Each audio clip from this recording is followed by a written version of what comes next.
Everyone around the world believes that the Holocaust took place. Why do you think it didn't?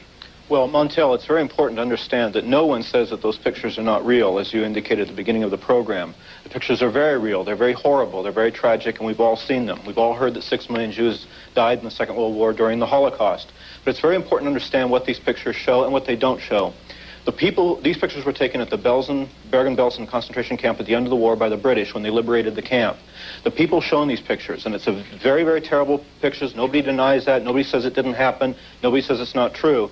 These people were victims of starvation and disease. They died in the last weeks of the war. And they died in the last weeks of the war as, in fact, indirect victims of the war.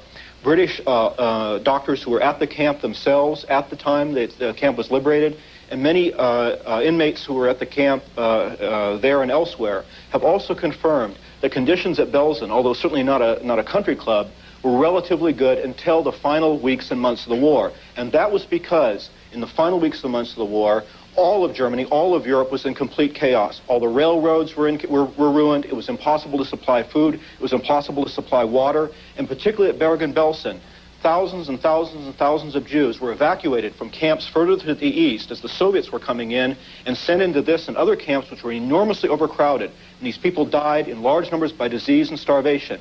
But if the policy of the German government had been to exterminate these people, they would have long since been dead, and these pictures would not have been taken. In fact, the German government policy during the war was a very grim one, it was a very harsh one, and so forth. As I said, again, no one denies those pictures. But those people were not victims of a program or a policy of extermination, and that's what Holocaust revisionists say. Well, let's